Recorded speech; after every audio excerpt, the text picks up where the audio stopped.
Hello and welcome to Dungeoneered, a podcast where Josh tells me what to do. I'm Aaron. Aaron, you can't do it. You gotta be more excited about it. You want people to come into an episode and be like, "Hi, thank you for choosing Dungeoneered. How can we help you today?" We had a whole minute of quality content. That was not you're quality. Like, we have to delete. Well, my name is Josh, you know what? And this is Aaron. Thank you for listening to Dungeoneered. Aaron, what is your lukewarm open? Josh, I still haven't heard you say I'm Josh. I need to finish the I did. intro. I said I'm Josh, and this is Aaron, because it's been so long. I wanted both our names to be introduced. Oh my Josh. Listen, okay? This is the worst. I think this is the worst opening correct. we've had. In 28 episodes, this is by far the worst. You know, and I'm fully blaming you, Aaron. Bossed around all the time. Just, Aaron, do this. Aaron, do that. You know, this podcast is in shambles, Josh. What do you mean? What have I asked you to do? You know, that's a good question. Hold on. Do I ask you to do research every week for a topic? Do I ask you to edit the episode? I prepare the lukewarm open every week, and it's always a lot. It takes me 30 seconds sometimes as we do it. That's a lot of effort. That's a lot of work, man. And I still haven't written that intro that we're supposed to do.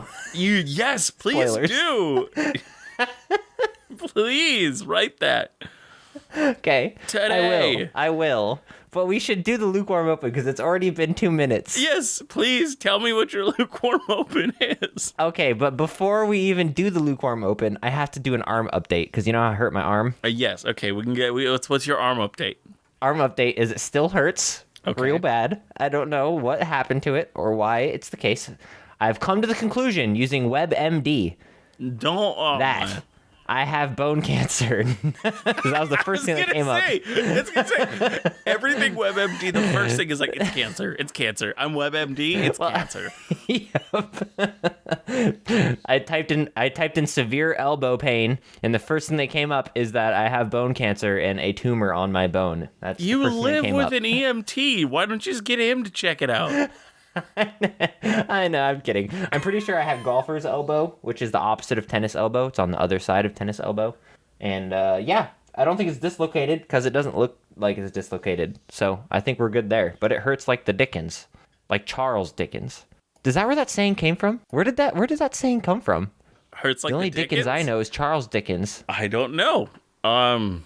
That's our next episode. That's our next lukewarm open, I guess. Season 2, episode 29. What is?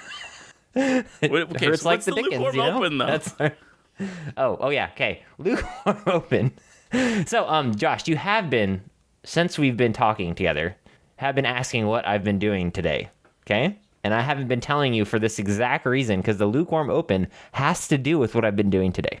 Okay, what have you been doing today? You have to guess. This is the point of the lukewarm open, is you have to guess. Okay. A guessing segment in the lukewarm open. So, Hurts Like the Dickens comes from... Dickens is a replacement for devil. So it hurts like the devil is what the term would be. But in Victorian times, they didn't want to say want to say devil. Yeah. So they changed it to Dickens. I feel like Dickens is worse. It's weird.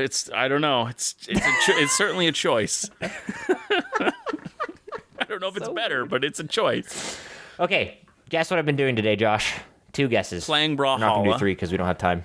Brawlhalla? Uh-huh. No, but close. Watching Twitch? Close. No, but also close. So I've been playing games. Okay. Of course, I've been playing games. And have you ever played the game RimWorld? I have not. I know what it's about, and I know what it's like. But for our listeners who don't, what is it? RimWorld is like a colony building simulator where you like have like a bunch of pawns that you kind of like control to do farming and random stuff, and you get like attacked by like raids and stuff from like bandits, and they attack your settlement that you make. Yeah. It's incredibly difficult, it's incredibly unforgiving, and there's always a lot of death usually. But I'll forgive you, Aaron. Have been. It might not, but I'll forgive you. You'll forget what? You said it's incredibly unforgiving, but I said I'll forgive you, Aaron. But it won't. But I will. Oh, thanks, Josh. Thanks, I appreciate it. But I recently, so I have like a lot of hours in the game, and because I've been hurt, I've been playing it even more because I can't really like go outside and do stuff because my arm is like dead. So Sure, I that's can't the even reason. straighten my arm or like move it out of a 90-degree angle. That's how hurt it is. Yeah. How do So you I've been just do sitting your and playing job games. then? But I feel like your job. I have a lot of would be hours in having Rimworld. difficulty. What was that? I feel like your job you would have difficulty with your job, knowing what your job is. Yeah, it's very hard with only one arm. Yeah. And my left arm at that. Although luckily I'm very like ambidextrous, so it's fine. But That's good.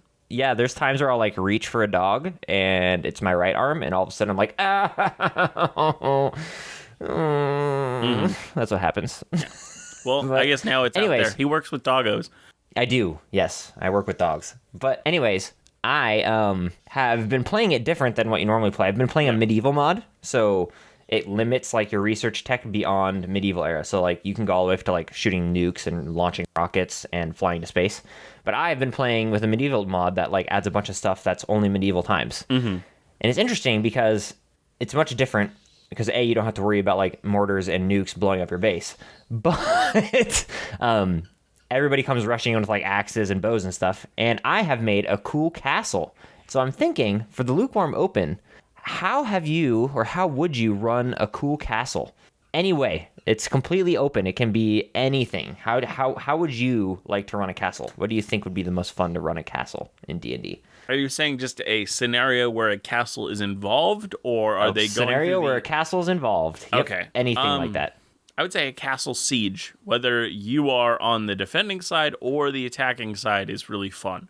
Have you done one? I've never not. ran a castle siege. I've not. I want to, though. Partially because I would love to have a reason to make a giant castle terrain.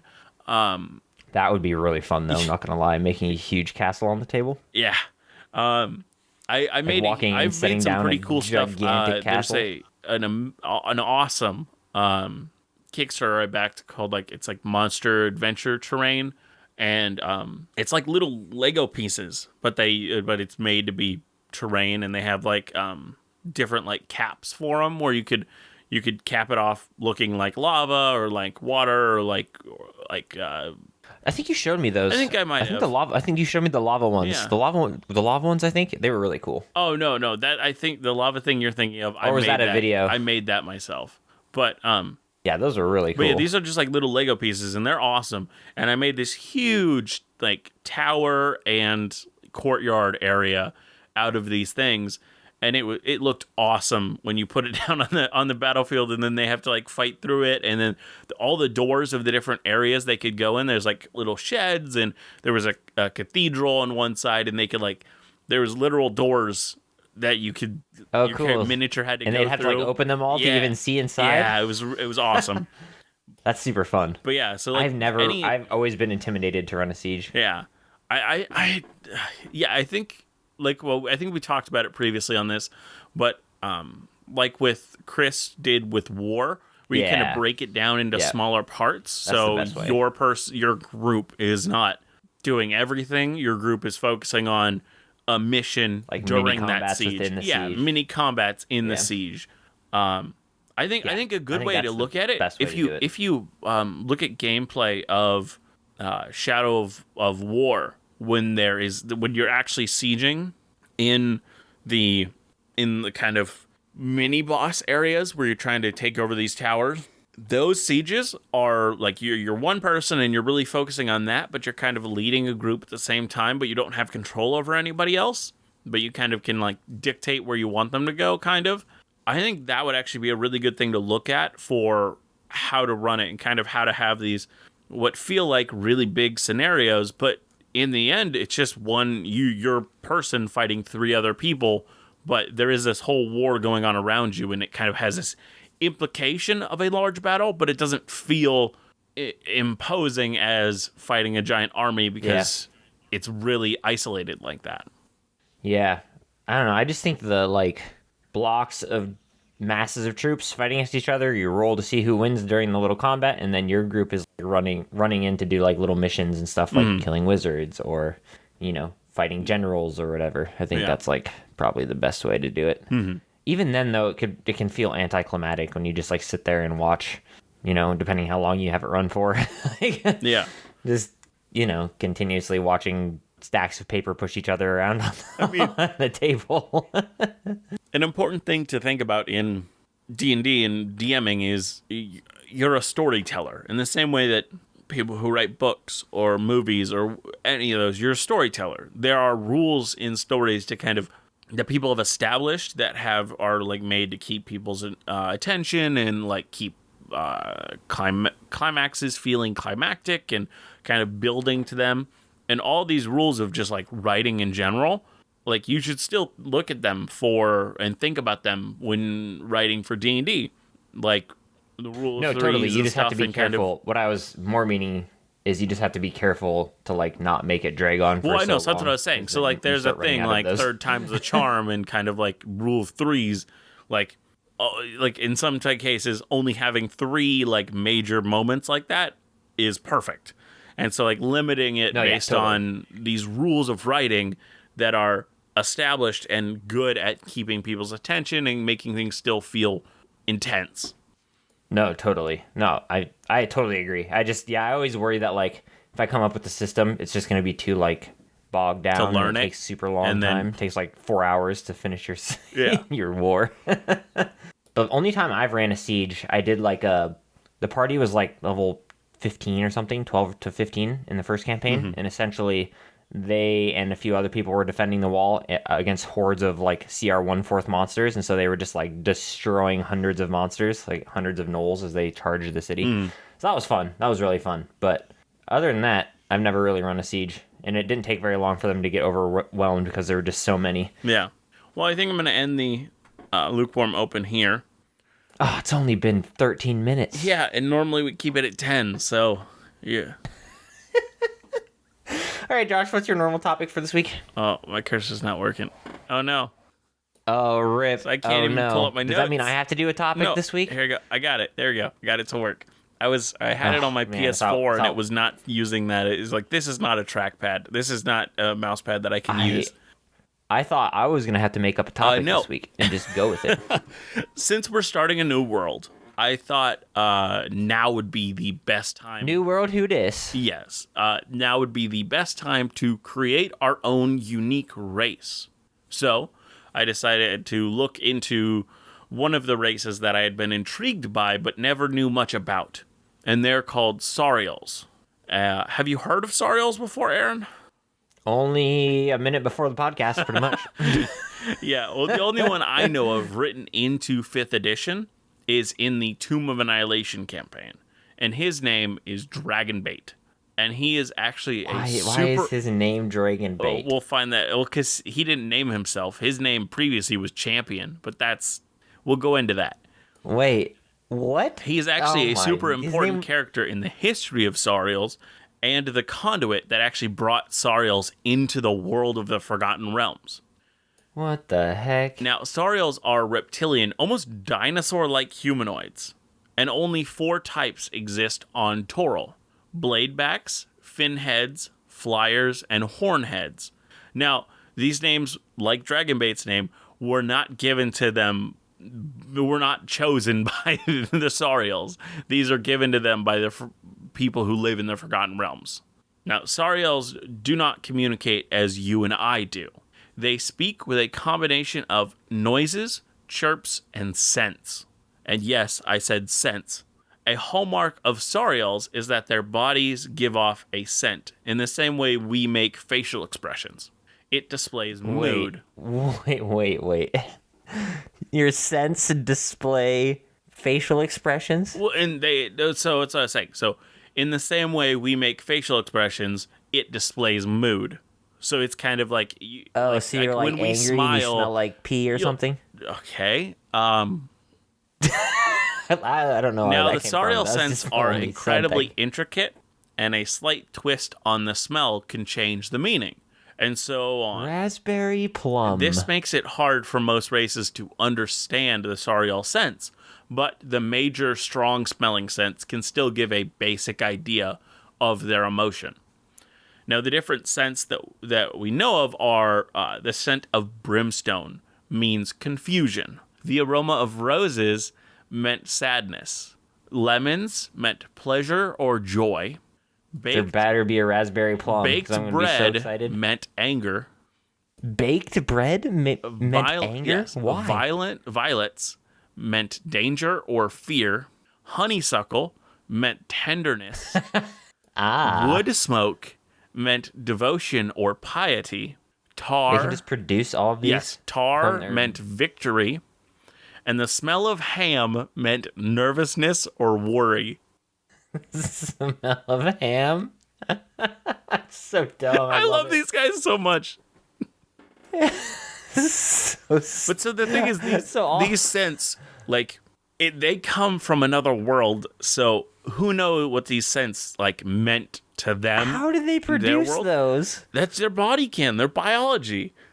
They just produce the sweet smell of ham and honeysuckle. I decided not to look into that, but I can look into it now if you want me to find what's the biology.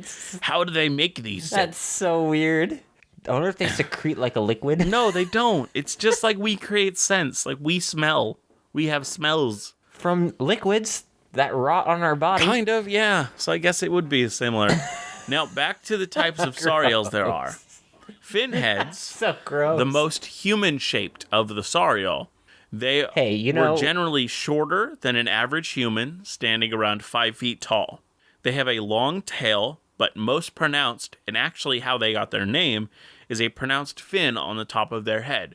Now, for any of you listening who have seen pictures of Dragonbait, he is a finhead. I just can't with these guys. They didn't name themselves hey, Finhead, you smell lovely today. Well, thank you so much. Bladebacks are taller and bulkier than Finhead Saurials. They reach up to 7 feet tall, and they have rows of sharp, hard, scaled protrusions running from the top of their head, running down to their back of their tail. Wait, here's a question. Yes. A somewhat silly but somewhat serious question. Can you make them think you have a certain emotion by creating fake scents, like baking a ham? Oh, yes. I think you. That's why I related it to facial expressions. I'm almost 100% sure it could be. They can put out a different scent, like in the same way that it's a little hard for us to hide our emotions based on what our face is going to do, but you can also work and there's just a slight hint of smoke in that ham, so you got it. Yeah, insight check the scent. I smelled some tar. Huh. They're victorious. Victorious tar. I can't. This is genius. I love this. It's a great race. But one of the interesting things about these guys, before I go back into what the different group types look like, if you look up Saurials, that's spelled Saurial. They just look like great dinosaur people. They just look like dinosaur people, and they're amazing. They are dinosaur people, and I love them. Yeah, they just look like dinosaurs. They're all kings and queens. Now, there are flyers. They are the smallest Saurial at 3 feet and 8 inches. Petrie! They have smaller, delicate bodies, short legs, and small, stubby tails. Their hands have large stretches of skin that form into wings. They are not very agile on land, but are quick and graceful in the air. Lastly are hornheads, the largest of the brethren. They stand up to 10 feet tall, and they have thick, powerful tails. Is this going to be Sarah? Longer than their bodies. Sturdy, large frames with long, sharp horns on their head, and crowning their tough, bony head plates that protected their necks. Surprisingly, it was said that despite Hornhead's large, imposing physique, they were more likely to become spellcasters. And what was that thing you said? Like Sarah? It's Sarah. Yeah. Who? I need some context here, Aaron. Petrie, Sarah. They sound super familiar, but I cannot... No, keep going, and I'll keep going, because I'm pretty sure there's going to be more. Well, no, that's the 4 of them. I already went through the 4 of them. You kind of talked over the first 2. The finheads? That was what I started with. I don't know what finheads are. Yeah, I don't know what finhead is. I don't think there is a... So I know tea tree. Well, maybe Ducky. What is this? It maybe sounds Ducky. Familiar. Ducky could be a finhead. What about are there long necks? Because it's Land Before Time. Oh, okay. I have not watched that in so long, dude. Oh, it's awfully big, big, big, big water. Oh Oh man. man. I was like, those names Good sound times. so familiar. Where is that from? It was gonna kill me if you didn't say Yeah. it. Uh, They're literally all the race is literally members of the Land Before Time crew. Now, Saurials aren't originally from Toril, the main planet of the Forgotten Realms, nor are they from any of the planets. Any of the planes in the Forgotten Realms. They are actually from another material plane. They got here, as I said earlier, through the adventurer Dragonbait. Now, he was not originally called Dragonbait. In his world, he was known as Champion. But he fell in Did he love. smell like tar all the time? Or is He it was ham? Which a one's the victory? Tar. devout paladin of their world's god of justice. And the girl he loved, Coral, was a cleric of their god of luck. Coral. Okay, that was unnecessary. I'm sorry.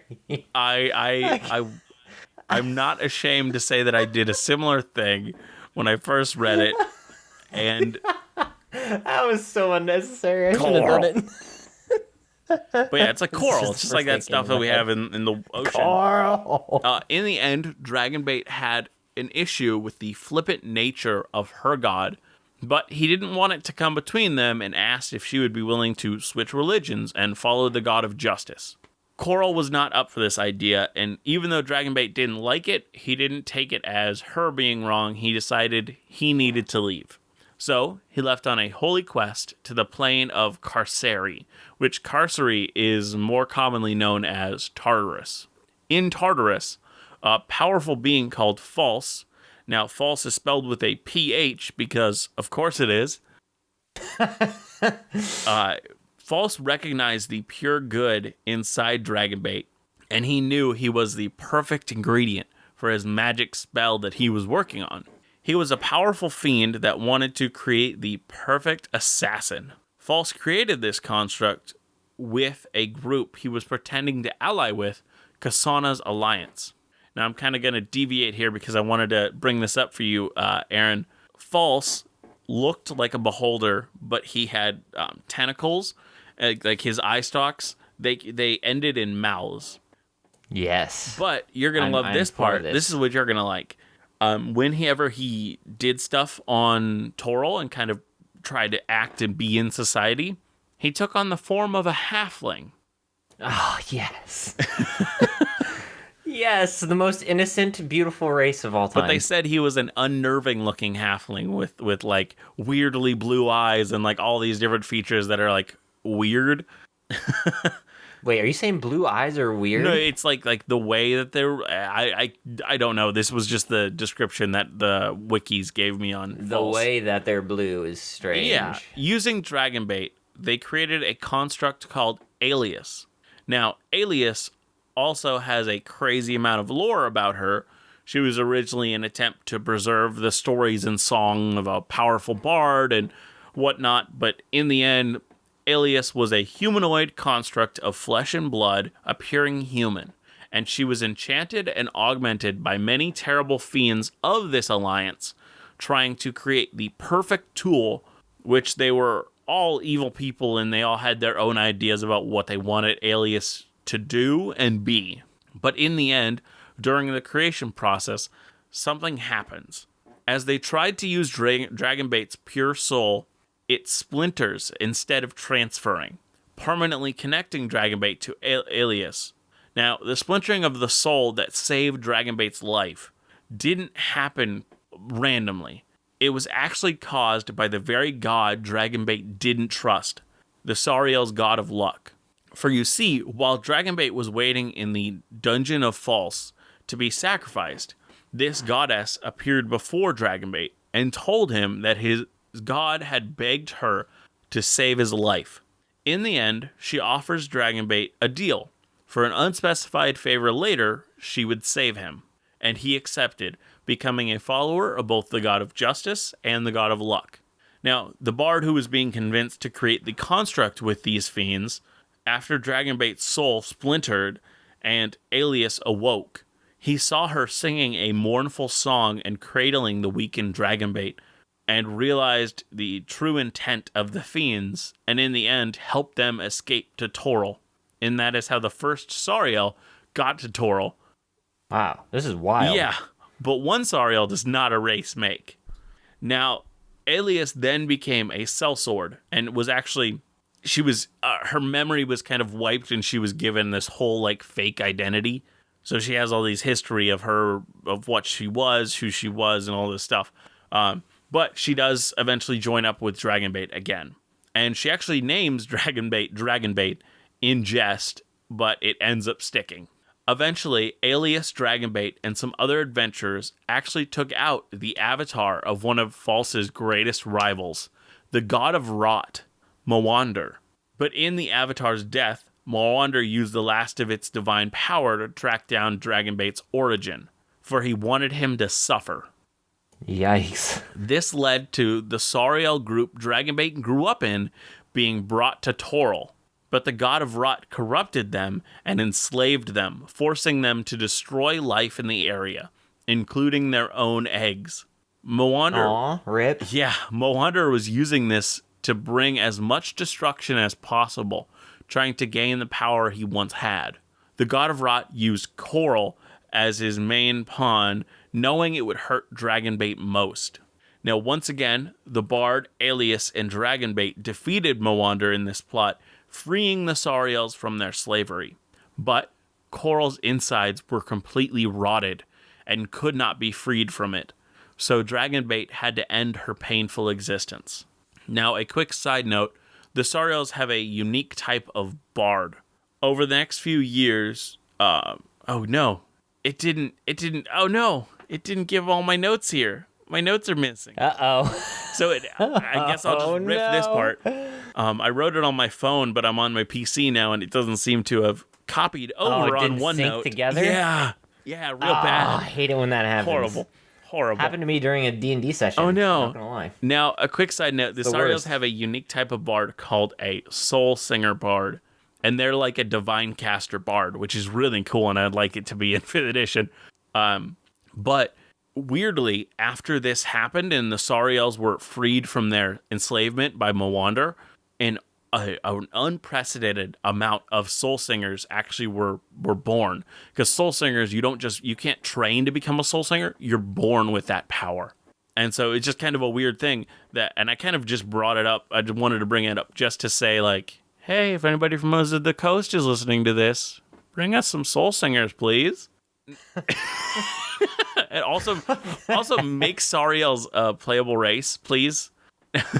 That'd be really cool, actually. Now, over the next few years, I smell peanut butter. I've actually had a Sauriel NPC in one of my worlds, and they were like, "Oh, you smell ham," because he's worried, and like it was so much fun to be like, "You smell this," and they had to like figure out, okay, this scent meant because like they can't really talk. Like they talk, their language is it's similar but not Draconic. So people who know Draconic can kind of slowly figure it out. But it's still not, like, there's... It's just funny, because their scents have, like... To me, there's no logical explanation for why ham is worried. Oh, yeah, that's the thing. I don't know if they ever actually explained why these scents mean this, but I think, no matter what explanation they give, I think someone was just like, hey, wouldn't it be funny if Wardy was ham? Yeah, like... What was honeysuckle? Oh, gosh. Honeysuckle was tenderness. Okay, I can kind of see that a little bit, I guess. But ham is tender too. Wood smoke meant devotion or piety. Why did tar mean victory or baked bread meant anger? Yeah, I don't get baked bread. so Smoke maybe because you're like burning fire like piety, you know, like. Well, so no, that's the thing. Fire. Like their culture and their existence on this other plane. It's just. Is different than ours. Make any sense. Yeah, it's different than ours. So they had more different cultural things. Baked bread is such a happy, relaxing smell. Well, that's the thing. Though. It might not be baked bread to them. It might be the roaring fires of something. And to us, we'd be like, that smells like baked bread. Smoke, and then that would be whatever that faithfulness or whatever. See, these people are all messed up, you know? Now, over the next few years, Saurials develop a foothold in the territory that they were dropped in and began to take their place in Toril. To the current era of Forgotten Realms, Saurials are still a very small race in Toril. What was that? Wait. Here's another question. Yes. How badly do they smell when they, like, secrete these How would I know? smells? How would I know? I don't know. I think it's based on the... Because I was thinking if you were to walk into... I think it's based on how strongly they're feeling it. Yeah. If you were to walk into, like, a gladiator arena, for example, and say everyone rooted for one person and he won, or he was about to die, everybody would smell like tar or ham. Oh, you're saying like, or, how catchable is the smell? Like if somebody's near him, do they smell like ham as well? Interesting. Well, yeah, like if you were to walk into like a big tavern, like, and everybody's doing their own thing, I mean, it'd smell so weird in there. Now, after the Netherese returned with Thultanthar and reestablished their empire, the Saurials were driven underground, and that is where they currently hide. And so that is what I have written for Saurials, and so my idea is that we create our own unique race. Well, here's a question. Yes. Okay, here's a question. So, last week, what did we make? A lot of stuff, right? Yes. We made our first group, our first like kingdoms, 9 kingdoms. We made a few. We made an evil deity, and then we kind of implied other lesser deities. Would it be okay with you if we? No, it's not okay. I don't know. Would it be okay? And do you think it'd be possible if we made one of these kings instead? Because we talked a lot about Dragonbait. It was like his story mostly, and then a little bit about Sauriel smells. Okay. But would it be okay if we made a king, one of the 9 kings instead? Or do we want to stick with a race? Or do you want to stick with making a race? Your choice. Did you already have something in mind for making a race? No, I didn't. I'm just thinking about what we've done previously and seeing... Because we made the god angel race. We made warlock patrons. Yeah, we did do a race. Yeah, I'm not opposed to making a race. Yeah, we could go with this one of these kings. Let's do one of these kings. Because we talked a lot about Dragonbait. We did. Because he has a wild story. Yes. So do you want to talk about a king, or that works. rather king do a works. race? Because either. Okay, so a king. Yeah. All right, so we have to make one of these god kings. Well, god kings. Kings that want to be a god. Now, I think we could easily make multiple of these, because like one of them, like we had the idea that we had a few ideas. Yeah. One would be they would kill their whole kingdom as soon as they hear this, and they would try to become like the greatest power, like a lich or one of these massive powers. Yeah, I think it was like, he ends up like sacrificing his whole kingdom to become a lich. Yes, believing that that is the best idea. Way. And maybe it is even like, oh, okay, this person who sacrifices their whole kingdom almost like directly before they hear about this becoming a god thing, they have just lost, like, it might have been a huge tragedy, and they lost like their wife and like their two sons or 2 daughters or something, like their close family. And so they believe that they have to win this no matter what, because they want to, with their power, bring back the family they lost. And so like reverse, maybe they don't want to. I'm killing everyone in my kingdom so that I can become so powerful that I can win this competition. And maybe they even believe that they can bring back like the people that they're going to kill. They're like, no, I'll just bring you back. And so maybe they've convinced themselves that this is okay and there's not going to be consequences for this. Like an Anakin Skywalker wants to bring his wife back from the dead so much that he was corrupted before that. He was corrupted before that. He was, but yeah, it's like a similar vein of wanting so much power to bring back the ones that he loved. Yeah. Do you think he would like go mad and insane from doing for this? Sure. I mean, obviously, right? For sure. After you kill that many people, you can't screaming just slaughter a whole. Yes. How does he do it? It's subtle at first. I mean, that's gruesome, but like it's subtle at first. It's a missing peasant here, a missing peasant there. But all of them go into like him, and like I don't know how exactly he's siphoning their power, but he is. So with every person he kills, See, he this gets is what more powerful until it's like have you ever played like I think it's called feeding frenzy? Like you start as this little fish and you eat all these other fish. Shark, yeah, and you grow a little bit of shark. Exactly. So it's something like that. Yeah, so then when he yeah. has the power to take on bigger and bigger people, he does. And to the point where people are like, okay, this is too many people are disappearing, too many things, and like then he just has to like See how all I see out this war happening? against his own kingdom. Yeah, I see this happening in a very similar vein, where like a few people start to go missing and die, obviously. But he has like a festival, like a celebration of the start of this gladiatorial like competition. He has this huge festival, and once he's gained enough power from killing people slowly but surely, he just during this festival that he invites the entire kingdom to, he just slaughters them all. He has an Order 66 at this event. Yep, pretty much.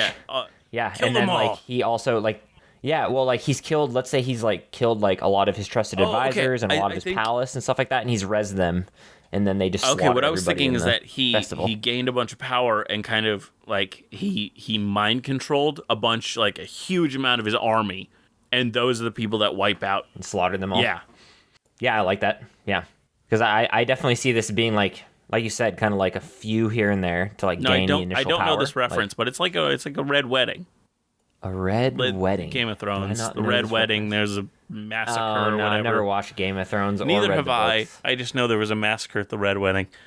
That's an apt name for it, I guess. It was. But yeah, it'd be like a giant festival to celebrate the start of this gladiatorial combat arena between all the kings and the nations. Yeah, that would be interesting. Then he uses his power to slaughter everyone in the city. And then he like runs I even away. Picture, like, I even picture been attacked, and then he goes to like his other everybody cities.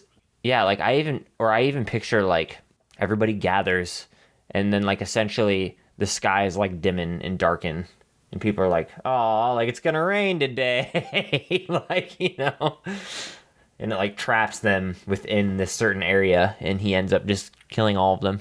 That's so terrible. Yeah, you're terrible. Everything is dark. Like firestorms, like a bunch of firestorms and stuff. Just everything just goes, yeah. Yep. Yeah, that's how I saw it being like. Okay, we got to make a happy one. Okay, so this king is cool, and we've created him. This is our challenge. Well, so that's the thing. I did think there was one who tried to like work with the community and be like, hey, work. Sorry.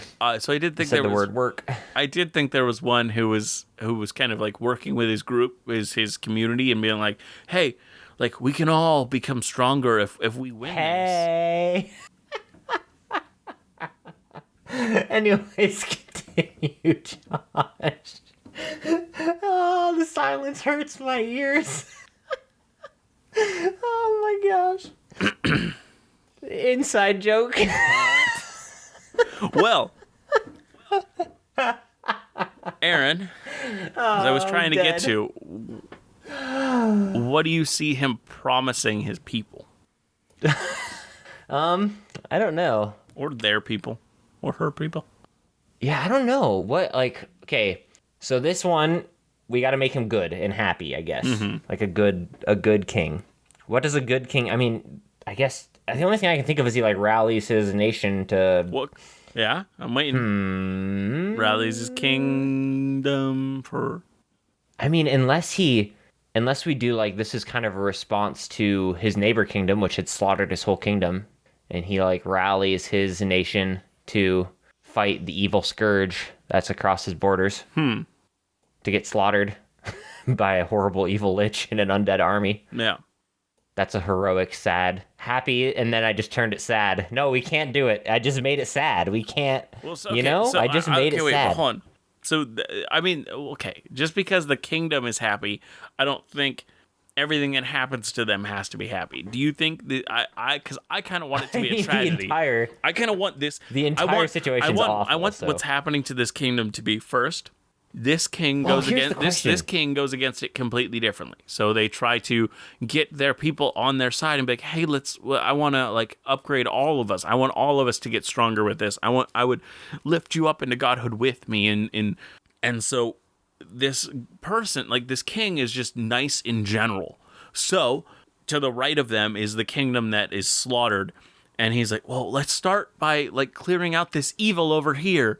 And maybe someone even says like, yeah, that's horrible. I'm willing to help you take that out. Like, that's terrible. But the kingdom that they team up with betrays them and like kills the king. And like this kingdom that tries to do it nicely is quickly taken care of. So here's my question. Yes.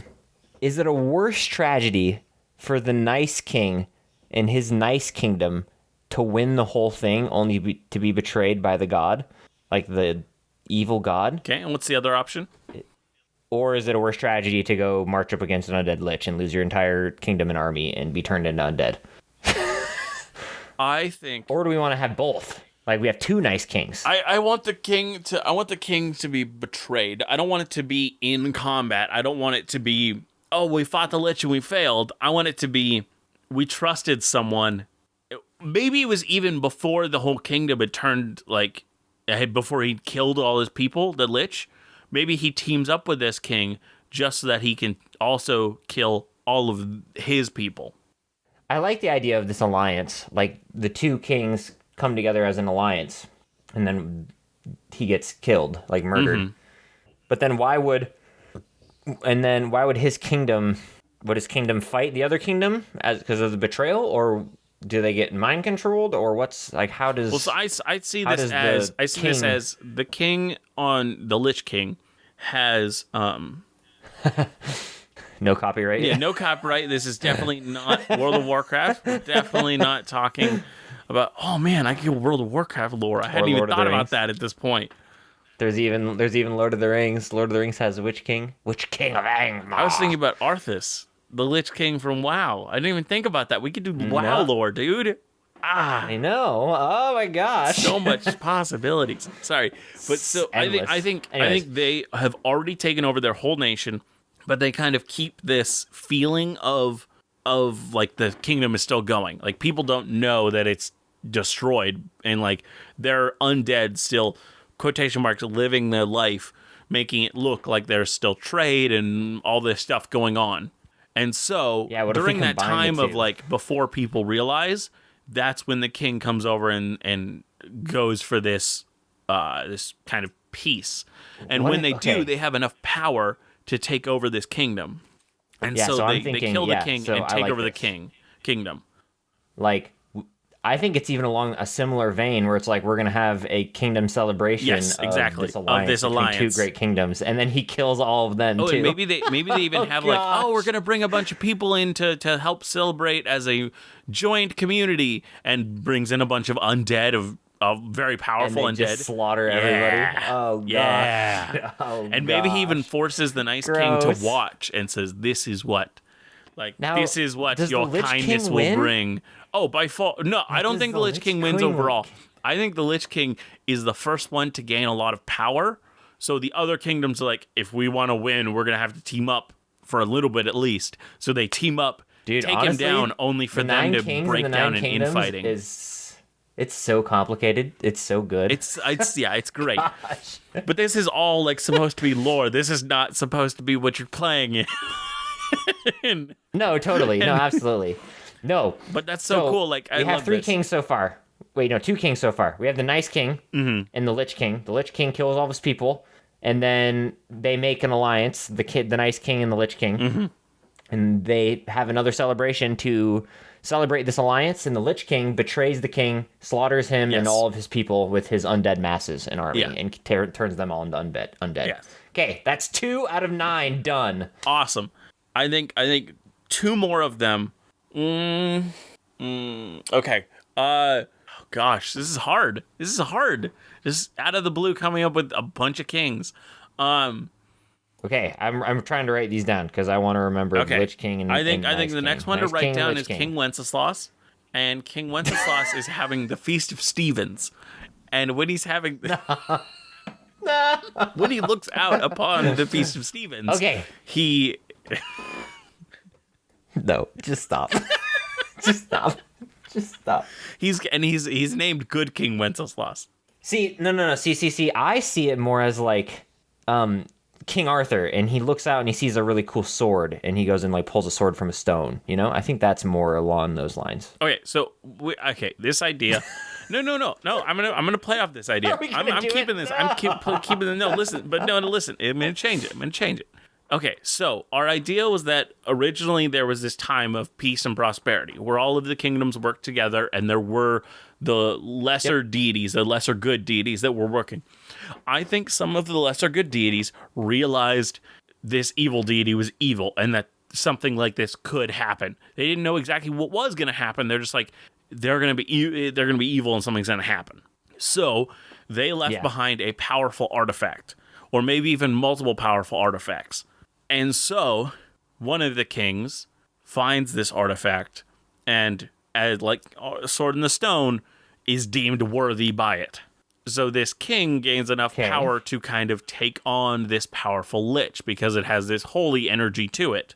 So I like this. Yes, I like this idea. But I think that a literal King Arthur. Yes, but I think this kingdom is one of the smaller kingdoms, so they don't have the manpower to get to the king, the Lich King. So they have to team up with another one. In the end, that other one is just teaming up to take out this powerful King Arthur character. I think I want I think I want this King Arthur. Mm-hmm. That's who he's going to be. I think this King Arthur, I don't think they hid this artifact. I kind of want it to be more of like a coincidence. And instead, I want like 3 kings to like formed an alliance beforehand. Yeah.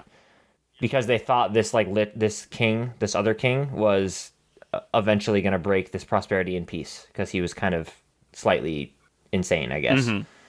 And so we have like these 3 kings in an alliance, and after they see this Lich King take over his own place and then take over the next, they band together and they go and try and fight the onslaught, the horde. Yeah. And then you have like the Great Undead War where they fight essentially 2 nations of undead versus their 3. And they have this huge, giant war. Mm-hmm. While the small kingdom, during this time, he becomes essentially King Arthur, and he finds this ancient artifact. So he starts looking within his own realms for ancient lore and history texts of some sort of ancient artifact. And so while this huge war is going on, this King Arthur goes and makes his way to look for this artifact. Yeah. And he ends up finding this ancient artifact of power and command, and he becomes. And this is one of the like, 3 alliance, one of the 3 kings in the alliance. No, this is outside of the 3 kings of the alliance. Okay. This is just King Arthur. During this, the kings of the alliance versus the Lich King, he's off looking for his artifact. Okay, and how does that relate to the 3 kings Lich? Well, the 3 kings and the Lich are fighting each other, so they don't focus on his small little kingdom at first. So he's able to kind of go off and find this artifact. Yeah. And it can even be like a fun little adventuring party, one-shot D&D, where you play as King Arthur and his buddies, and who go and find this ancient artifact in some sort of lost temple, or lost castle, or, hey, lukewarm open, some sort of destroyed, ruined castle or something. Yeah. And he becomes essentially the king of whatever land that he is because he found this cool artifact. Oh, okay. Are you actually doing the full-on King Arthur where he becomes a king? I was thinking that he was already a king. I think he's already a king. Yeah, he's already a king, but he just becomes more powerful. But he gets his ghost army. He spoke friend and entered, and they were like, you're the last king of, we must live our vow of become ghost servants to you. No. Okay. So it's now King Arthur, and we have King Arthur. We got the Lich King already. We got Aragorn. Yeah. What does he become? Aragorn Arthur. Like, if he gets this artifact, if he gets this artifact, what is he like? What happens? What does this artifact do? Is it a sword? Is it a? I think it's like a holy avenger. Like it's a holy paladin blade of these gods. What if it's like a shield? I like shields. Okay. With this shield, you can defend your nation. See, the problem is shields. I struggle to find them interesting when it comes to magic items. Like you could allow people to cast You spells have an through extra them. AC. Yeah, extra AC is not very fun, but it's useful. But there's better ways to give it's it. incredibly useful, but yeah. There's better ways to give it. Yeah. So okay, like you could give them spells. You could like the ones that are in the D&D books are incredible. Like the shield of missile attraction gives you resistance to arrows to any like projectile thrown at you, but also makes you attract them. So any person getting attacked near you, they make an attack roll on you instead. Like there's like what ability would you give this shield? I mean, there's a lot. You could just have it shoot fire straight ahead in a line. Like it has a dragon head on the front that opens up and shoots fire. You could like blast with it. I mean, I also like the idea of it being like a sword and shield set. Like he finds like a the Pokemons of sword and shield. Heck yeah. No, but I like the idea of. Oh, you know what else we need? We need a wizard king. Oh, definitely. It was literally makes a construct army. Okay. Construct army, interesting. Animated or enchanted. No. I do like that because we did say in a previous episode, and I did want to keep this, and I wanted to make this like a thing, and I was going to bring it up later this episode when we were creating a race, but that didn't happen. So we did say in the next one we should do steampunk. Oh yeah. So yeah.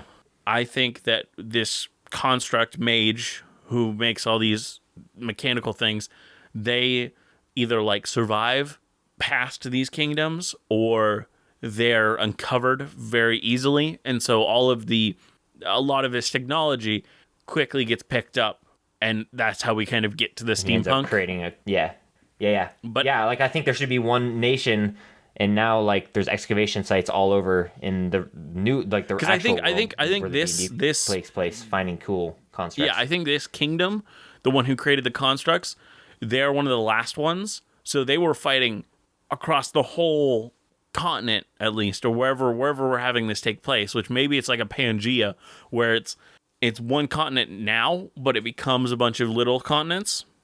Yeah, like broke up. Yeah. So that these constructs, they make sense that you can find them all over the whole planet. Yeah. I like that. Yeah, so we have a wizard king. That was quick. Mm-hmm. He makes cool magical constructs. What about his nation? Does he have like a bunch of people and they help him? Like he makes like make America build constructs again type thing, or what? I see it as a I think that's like they kind of have that material already. Yeah. I mean, I just like the idea of his like kingdom Britain. Being one of those kingdoms where the people aren't fighting and they're like living their normal lives. Yeah, and so maybe he didn't want to. Army. Maybe he didn't want to put his people in danger. That was his whole thing. Is like, I want this, but I don't want to put my people in danger. So let's have them make something. I think it's like Britain, where Britain had a insane amount of coal. So when the technology for like engines and stuff, coal powered things, began to become like the main thing, they were the first and that could like pick up on it very quickly because they had so much of that resource. Yeah, totally. I like that. Yeah, or like they have like some sort of magical, like they have a mountain range or something in there. Yeah, whatever it is, it has like magical whatever helps you make constructs. So other places had constructs. Yep. It's just the only people who could mass produce them like this and really be in the forefront of that technology is this nation. This kingdom. Yeah. I even like it. They're like the only one that built constructs. I even like that because this wizard was just such a he was so smart. Like he was such a genius that he ended up like innovating these during this time because he was watching this war between. He would also probably be like the King Arthur, where he was watching this war between the alliance of the kings and then the Lich, and he's like, well, I need to make an army that can't be raised back from the dead when this Lich comes and knocks on my door. Yeah, I think they were trying to combat both the King Arthur and the Lich because they don't want things that take extra damage from negative things or necrosis. They can't be necrotically turned. They can't be swayed by the Lich, and they also can't be severely hurt by the King Arthur, who is doing this radiant energy, who's become like a deva essentially through this item. Yeah. I think that's cool. Yeah, I like that. And so he makes a construct army. But there's one other king that I think we need to make. The Turtle King. The king who does nothing and hides behind his walls. That's always a king. It has to be a king. Has to be. Has to be. There has to be a guy who literally hides and waits. You know, like the guy when you're playing Smash Bros. Who like doesn't fight and lets your friends fight, and then he comes in at the edge of the map until and then he tries to come into the end and win. Yep. Yeah. That has to be a king, right? I mean, that's logical. I mean, that works. But what does he do? What's his thing besides turtling? Wait, I'm trying to get. I think we're okay. So we have the three kings that were in the treaty, which we haven't really fleshed those out. We have the Lich King. We have the Nice King. That's 5. Yeah, we have Nice King. Well, that's 5. Lich Hold on, King. that's 5. Then we have Construct King, the Magic King who makes the constructs. Then we have the King Arthur. We still need 2 more, not 1 more. Yep. Yeah. So one of them is the Turtle King. I was just saying, one of them has to be the Turtle King. Yeah, so one is the Turtle King, which kind of he hid behind his walls, fearing the day. Does he focus on literally building like a Great Wall? Probably. Like he literally builds like a Great Wall of China? No, I don't think he does it around his territory. I think he does it around his home, like his main city. Like maybe they have he's a coward? 3 or 6. Oh, he's definitely a coward. I see him like the Steward of Gondor, who no. Yes, exactly. That is literally the image I had in my brain. Yep. My kingdom will fall. Flee for your lives. That's literally what he does. He hides in his big city, in his big walled city, while his nation crumbles and dies. That was. Oh wait, okay. Now I might be thinking of the wrong person, but I just want to clarify. That was Boromir's father, right? And Faramir's father? Yes. Okay. Yes, for sure. That is exactly who I was imagining. Exactly what I was thinking. How they acted. I think they're the Turtle Coward King. I think the Turtle Coward King is just as horrible as that dude is in Lord of the Rings. Yeah, he just lets his kingdom die as he hides. And I think he also favors one of his sons and blames the other one, and he is a horrible person, just like that dude is. Yep. Even though Faramir and Boromir are amazing people. Turtle Coward King. Turtle Coward King. And who is our last king? Who is our last contestant? Step right up. Well, shoot. We trailblazed real quick. Yeah, we did. We did a 3-in-1. We did a 3-in-1. I mean, which they're not very fleshed out. We don't. Shh. It's fine. But they're kind of just like the average king, you know. We don't need to go. That's just what those guys are. Yep. But yeah, we fleshed out because they got slaughtered by the Lich King. 8 kings so far. We just need one more. We just need one more, Aaron. Exactly. Yep. Come on. Exactly. What's the last one? Aaron? What we got here? I want it to be different. I kind of wanted a druidic king. I was thinking druid, one with nature. I was thinking a dragon animals king who flies on a dragon with a dragon army of wyvern riders. He lives up in the mountains with his wyvern hatcheries, and then he comes flying down in and tries to win on his mighty dragon steed, but gets slain by King Arthur, who stabs the dragon with his holy Deva sword. Cool. Fleshed out. Hold on. Do you think they are? Okay. How engaged are they in this? What's going on? Do you think they're also kind of Turtle King like, where they stay back to the very end, hoping to swoop in and get the victory? They watch from their mountains. Yeah, is that what you're? Because that's kind of sounded. That's what it sounded like when you were describing it. But is that what you see it as?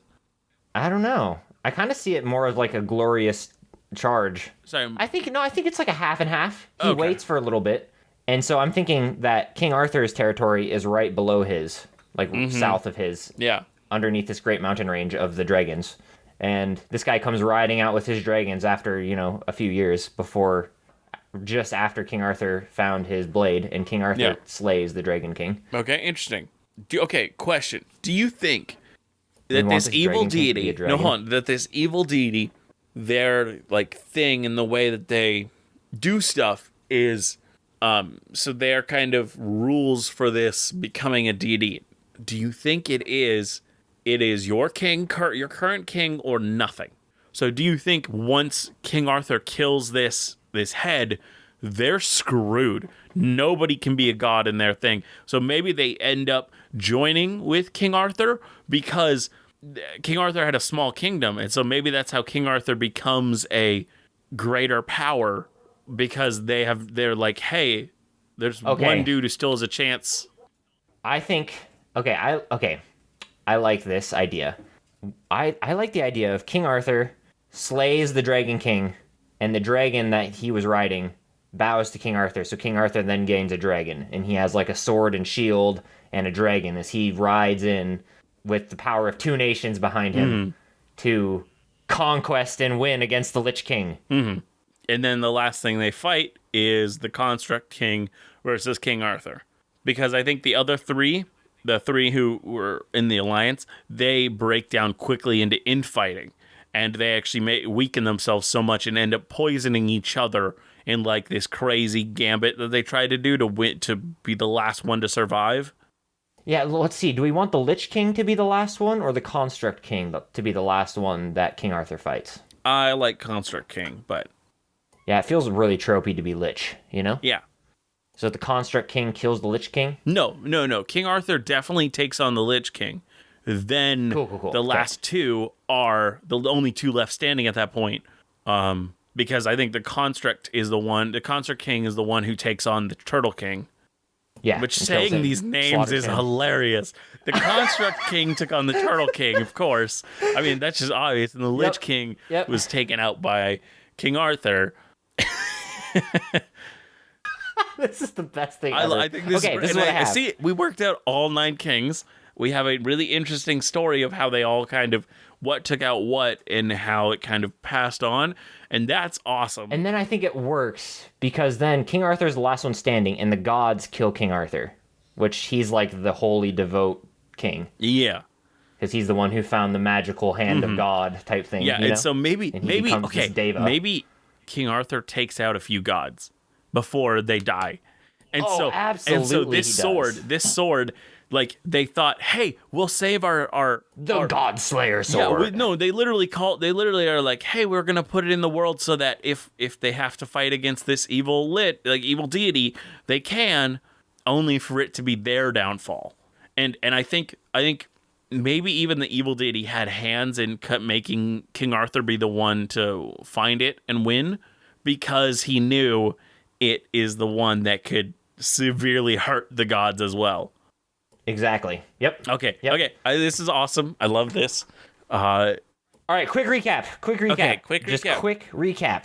Okay, so we have Nice King, Lich King, King Arthur, the 3 King Alliance, the Wizard King, the Turtle King, and the Dragon King. Okay? The Nice King was killed and betrayed by the Lich King. After the Lich King had already killed and taken over. Killed his own kingdom. Yes, and had ruled it with zombies and stuff. Yes. The 3 King Alliance saw this happen and formed an alliance to fight the Lich King. Mm-hmm. It became known as the Undead War, where they all died to the Lich King and his undead armies. But I think they weakened themselves previously because of infighting. So the Lich King actually didn't have that hard of a time fighting 3 kingdoms because... Yes. Well, he was already the power of 2 kingdoms. Yes, he was. But still, I think even with a third, it was not a challenge because they were infighting so much. Yeah. And I think in the end, like most of the kings were actually taken out by each other in that 3 kingdom alliance. Like they poisoned each other trying to get one over. Yeah. Only for the Lich King to stop and murder all of them. Constantly trying to... Yeah, they're classic feudal lords who are trying to gain power and control over their kingdom alliance. Yep. It's classic. Yep. Okay. During this time, King Arthur found his holy Deva god-slaying sword. Okay? He, while the Turtle King cowers as the Construct King builds his constructs and kills his nation. Yes. The Dragon King, shortly after King Arthur finds his sword, comes riding down on his dragon army to fight King Arthur. King Arthur thinking that King Arthur's small kingdom will be easy pickings. Right, easy pickings. King Arthur then comes flying up in his Super Deva form and kills the Dragon King, gain control of his dragons and wyverns and his people. Yes. Forming essentially a giant kingdom. Then King Arthur slays the Lich King, killing him and his undead army with his Super Godslayer sword. Mm-hmm. During this time, the Construct King has used the Turtle King's resources to create a larger construct army. Yes. Where then King Arthur slays the construct army with his army of dragons and humans, or humanoids. And maybe then, even in the end, Arthur somehow gets control of the constructs. Parts of the construct, yeah. So then, King Arthur has to then fight the gods, where he slays multiple gods with his Godslayer sword, only then to be killed by the gods. And that is the story of the 9 kings. Awesome. Awesome. It's amazing. It's so good. Where then the gods, after taking much damage, decide that this is the time to take out the greater deity, which they do. Yep. Imprisoning them, bringing about the age that the campaign will be set in with regular races. The Restoration Age. The Restoration Age. That's great. Perfect. Oh, man. We made all 9 kings. Awesome. I love this. Okay. That is great. This is great. This is episode 28 of Dungeoneered. A great episode. Is it 28? 28. Sweet. Thank you, everyone, for listening. And remember, always be fast. the sharpest barrel fast ending in the bunch. What, Aaron? Bye? Fast ending? Bye? Bye? Are we doing a fast ending? Bye? Bye? Bye. Bye. Yeah. Bye. Bye.